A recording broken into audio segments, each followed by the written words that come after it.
La team, c'est très sagement que le président du Ghana, John Dramani Mahama, a décidé de chercher une relation coopérative gagnant-gagnant avec les États du Sahel.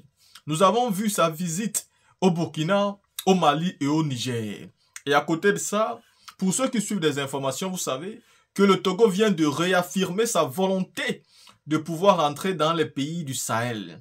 Et la première raison serait que les pays du Sahel puissent donc avoir cette voie maritime qui sera dans le Togo. Moi, je trouve ça très intelligent de la part des dirigeants togolais.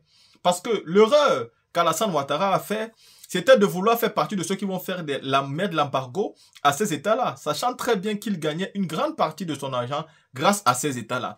Quand le Mali, le Burkina, le Niger passe par ton port pour recevoir certaines marchandises, tu gagnes beaucoup de milliards par an et tu ne peux pas jouer avec ce genre de revenus. Et c'est pourquoi les Occidentaux ont compris ce qu'on appelle les relations dans le sens des intérêts et pas des amitiés. Et je pense qu'Alassane Ouattara, politiquement, il a échoué parce qu'il n'a pas compris que dans des relations politiques, on n'est pas amis, on n'a que des intérêts. Et il a oublié ses intérêts personnels aujourd'hui. Le président Faure Gnassingbé du Togo est en train de vouloir tirer son épingle du jeu, sachant très bien que s'il fait partie aujourd'hui des États du Sahel, c'est lui qui aura tous ces marchés-là, il pourra donc sortir gagnant. Mais quelque part, il pourra aussi avoir une certaine sécurité. En tant que président, le seul problème que nous avons avec lui, c'est que lui, c'est un président civil qui, jusqu'à présent, a hérité du pouvoir et ne permet pas aux Togolais de pouvoir voter librement. Mais depuis aussi, on ne voit pas un véritable changement. C'est-à-dire, s'il veut ressembler réellement au président du Sahel, il est donc temps pour lui de changer la qualité de la politique togolaise pour qu'on puisse voir une véritable similitude dans cette politique. Mais venons donc sur le focus que Soro Guillaume nous a servi aujourd'hui, sur la relation entre l'AES et la CEDEAO. La stratégie gagnante pragmatique de John Dramani Mahama. Monsieur Dramani Mahama est fraîchement élu à la tête de la République du Ghana. Le président John Dramani Mahama a hérité de son prédécesseur le brûlant dossier de rupture entre la Communauté économique des États de l'Afrique de l'Ouest et sa branche dissidente et montante des confédérations des États du Sahel. Toutefois, si son prédécesseur s'était affiché comme un membre de l'aile dure de la CEDEAO contre l'AES, lui a manifesté à l'égard de la seconde, depuis sa reprise de fonction présidentielle, des signes de sympathie et d'amitié.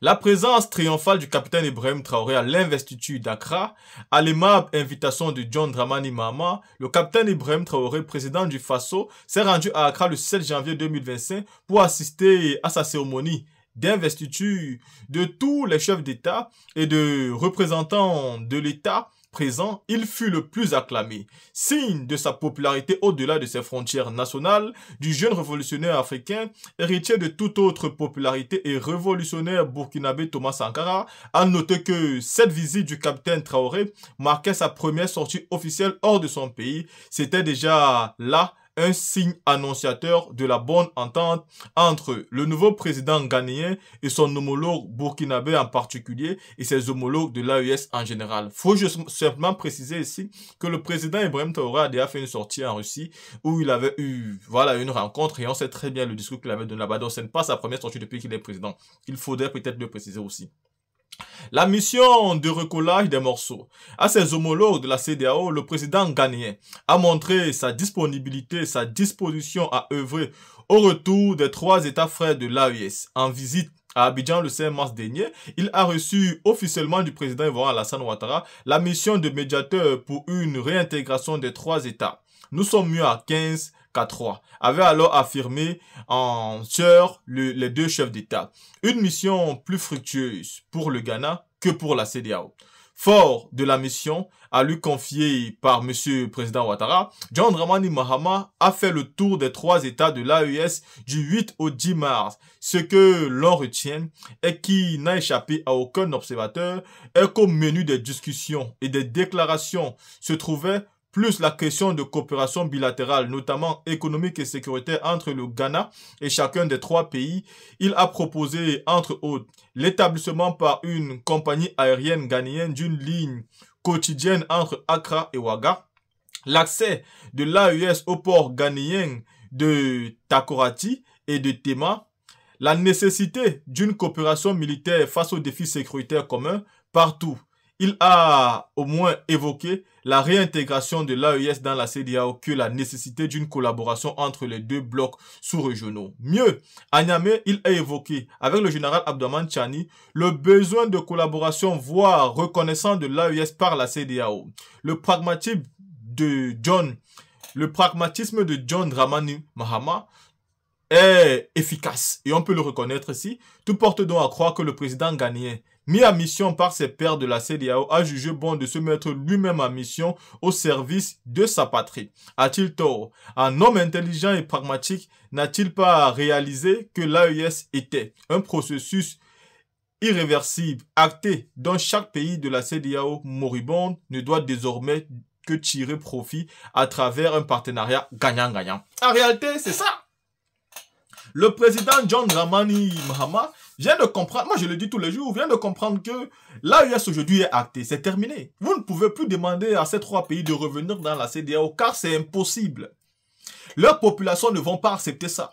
Leur population serait capable de les faire tomber tout de suite. Vous ne pouvez pas les demander de retourner. Vous devez acter le fait que c'est fait. Beaucoup d'efforts ont été consentis pour qu'ils puissent arriver là. Les drapeaux sont déjà là. Chaque pays aujourd'hui, à côté du drapeau du Mali, du Burkina, du Niger, tu vas trouver le drapeau de l'AES. Comment voulez-vous donc en ce temps-là, comment voulez-vous en ce moment-là que ces gens-là reviennent dans la CEDEAO qui est pourtant décriée depuis au moins 20 ans aujourd'hui en Afrique? La CEDEAO n'a jamais été capable de faire quoi que ce soit. Donc aujourd'hui, il faut reconnaître que M. Dramani Mahama a tiré son épingle du jeu. Il y a des intérêts que M. Ouattara avait perdus parce qu'il était, par exemple, le Mali ou bien le Burkina précisément, ceux qui n'ont pas de port, ben, ils passaient par la Côte d'Ivoire. Mais qu'est-ce qu'ils perdent aujourd'hui et qu'est-ce que ceux-là vont gagner? Bah, tu vas pas aller faire un jeu pour que Ouattara soit le bénéficiaire. Ouattara qui pense qu'il aura toujours des marionnettes vient donc de se faire duper. La team, regardons ici à la sortie du président Mahama, quand il sort de sa rencontre avec le président Ibrahim Traoré, écoutez très bien ce qu'il dit. Burkina Faso and Ghana are the same, so I don't need any reason to come. Le Burkina Faso et le Ghana constituent le même pays, donc je n'ai pas besoin de trouver une raison particulière qui me pousse à venir au Burkina Faso. La tradition africaine, il sied que des voisins se rendent visite. Et en ce cas de figure, au Ghana, nous avons tenu des élections l'année passé. Le président du Faso, le chef de l'État, le capitaine Ibrahim, a conduit une forte délégation du Burkina Faso lors de mon investiture à Accra. Et au cours de cette visite, je lui avais fait la ferme promesse de me rendre au Burkina Faso pour le remercier. Il était question également pour moi de rechercher de nouvelles perspectives de coopération entre nos deux pays. Nous avons également parlé de questions économiques entre nos différents pays. Nous avons également abordé les questions sécuritaires. En Afrique, on dit que lorsque la maison de ton voisin est en feu, vous avez intérêt à lui porter secours pour que le feu ne s'étende pas à votre maison. Nous avons également parlé de la question du terrorisme qui a commencé au Mali, qui s'est étendu au Niger et ensuite embrasé le Burkina Faso. Pour moi, le terrorisme est une sorte de cancer et lorsque on ne l'attaque pas de front, d'entrée de jeu, il peut s'étendre à tout le corps et contaminer d'autres organes. Nous avons parlé également des questions de collaboration, de coopération. Nous avons essayer de rechercher dans quel domaine nos deux pays peuvent élargir leurs possibilités de coopération. En ce sens, nous avons abordé les relations économiques. Notre objectif est de fluidifier la libre circulation des personnes et des biens et de faciliter le transit des biens et marchandises du Burkina Faso à partir du Ghana. Nous avons également touché à les questions agricoles. Nous nous sommes rendus compte que le Burkina Faso produit beaucoup de produits, entre autres de la tomate, des noix de karité, dont le Ghana a énormément besoin. Nous avons vu dans quelle mesure nous pouvons faciliter ces échanges entre les deux pays et garantir la circulation de ces produits entre ces deux pays.